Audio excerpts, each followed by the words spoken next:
Ya, pemirsa selanjutnya untuk mengetahui perkembangan terkini dari pasar mata uang serta transaksi instrumen keuangan lainnya, kita segera bergabung dengan Dealing Room Bank BNI.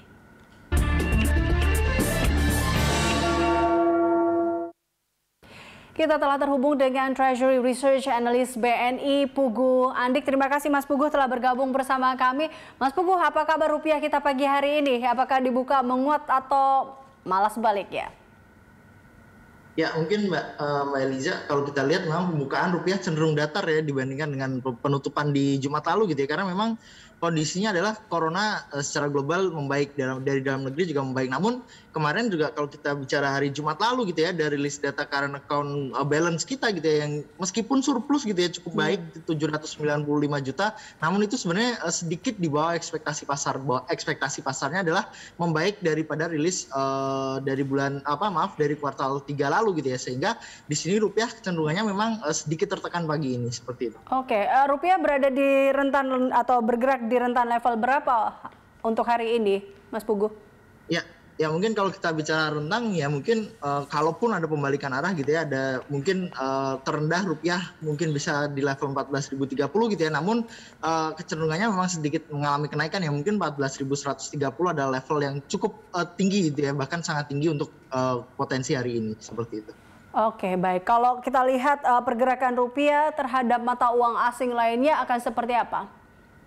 Ya mungkin kalau kita lihat memang pergerakan rupiah akan cenderungnya masih sideways ya, karena memang kondisi coronanya juga cukup bagus gitu ya, meskipun secara data ekonomi dari dalam negeri juga cukup mengecewakan, apalagi Bank Indonesia di Kamis lalu juga menurunkan proyeksi ekonomi, pertumbuhan ekonomi kita ya, turun sekitar 0,5% gitu ya, dan juga proyeksi pertumbuhan kredit dan nilainya akhirnya membuat mungkin posisi rupiah akan tertekan namun cenderung terbatas gitu ya, jika dibandingkan dengan mungkin mata uang Asia lainnya gitu ya. Mungkin dengan Japanese yen kita akan menguat potensinya, dengan Singapura dolar juga masih menguat, mungkin dengan Chinese yuan pun juga akan menguat. Namun jika dibandingkan dengan mata uang Eropa di mana corona mereka sudah mulai membaik dengan cukup signifikan gitu ya, mungkin antara GBP dan euro mungkin rupiah akan mengalami tekanan seperti itu. Nah, ini tadi Mas Pugu Anda katakan bahwa penurunan suku bunga BI akhirnya membuat rupiah melemah di pekan lalu. Berarti sentimen ini masih akan menghantui rupiah di pekan ini?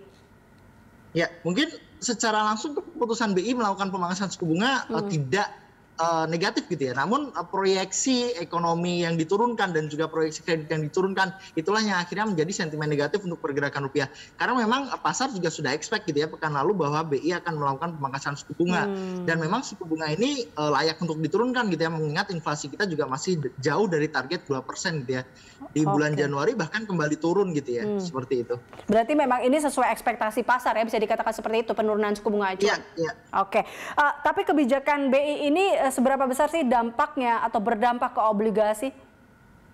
Ya, mungkin kalau kita bicara pasar obligasi gitu ya, justru setelah BI melakukan pemangkasan suku bunga, pasar obligasi kita justru berlanjut tertekan gitu ya, karena memang ini adalah fenomena reflation trade gitu ya, kalau kita bilang secara fenomena gitu ya, yang biasanya terjadi setelah resesi atau krisis gitu ya, di mana investor atau para pemain pasar obligasi gitu ya cenderung menjauhi obligasi di tengah ekspektasi bahwa inflasinya akan naik di tengah perbaikan pertumbuhan ekonomi gitu ya. Namun kalau kita bicara dalam negeri sebenarnya harusnya ini masih terlalu dini gitu ya, melihat inflasi kita juga masih jauh gitu ya. Bahkan dengan suku bunga kita yang masih 3,5%, inflasi sampai 3% pun BI akan tetap menahan suku bunga gitu ya ke depannya. Jadi reflation trade yang terjadi dalam negeri ini cenderung terlalu dini menurut saya, dan secara fundamentalnya masih under value gitu ya untuk harga obligasi sendiri. Oke, nah ini kita lihat posisi yield obligasi Indonesia bisa dibilang sedang tinggi lah saat ini, seperti itu Mas Pugu. Tapi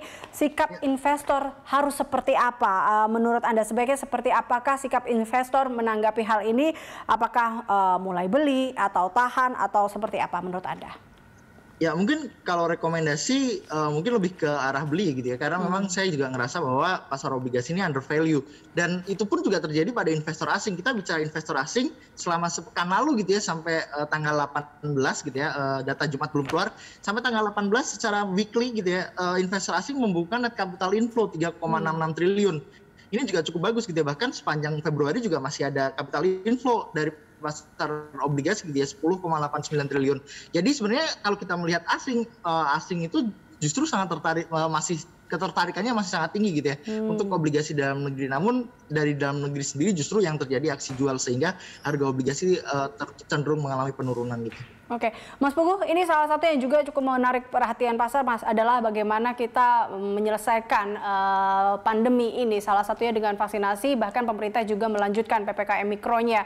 Menurut Anda, seberapa besarkah ini akan mempengaruhi pergerakan rupiah? Ya, mungkin dinamika virus corona memang akan mempengaruhi gitu ya pergerakan rupiah. Dan namun kalau kita lihat selama akhir pekan kemarin juga cukup positif, corona cenderung turun gitu ya. Dan kasus aktif terus menurun, pasien sembuh juga naik menjadi 85% per kemarin gitu ya. Ini juga cukup positif. Namun yang kita lihat adalah bagaimana ini dampaknya ke ekonomi, di mana masih PPKM juga masih dilanjutkan meskipun secara mikro gitu ya. Kita lihat nantinya mungkin pergerakan rupiah akan berbalik arah kalau ternyata inflasi di bulan Februari ini membaik. Seperti itu. Oke, baik. Terakhir, Mas Puguh, tren rupiah untuk pekan ini akan seperti apa menurut Anda? Dan juga kita lihat di mana sentimen global juga akan mempengaruhinya di minggu-minggu atau kita lihat besok dan hari-hari selanjutnya. Anda lihat trennya akan seperti apa?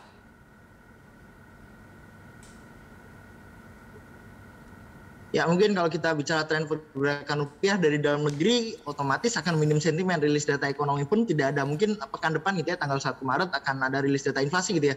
Dan inilah yang membuat mungkin kalau kita bicara pergerakan rupiah selama sepekan ini ya kecenderungannya memang sideways. Namun dari luar negeri akan sangat banyak sekali gitu ya. Dari Amerika juga ada beberapa rilis data dan mungkin yang paling dinantikan pasar adalah Fed, di mana Powell akan melakukan testimoni kembali mengenai suku bunga mereka dan juga terkaitannya dengan inflasi. Dan mungkin kalau Jerome Powell masih tetap akan menahan suku bunga, mungkin inflation rate akan berbalik arah gitu ya.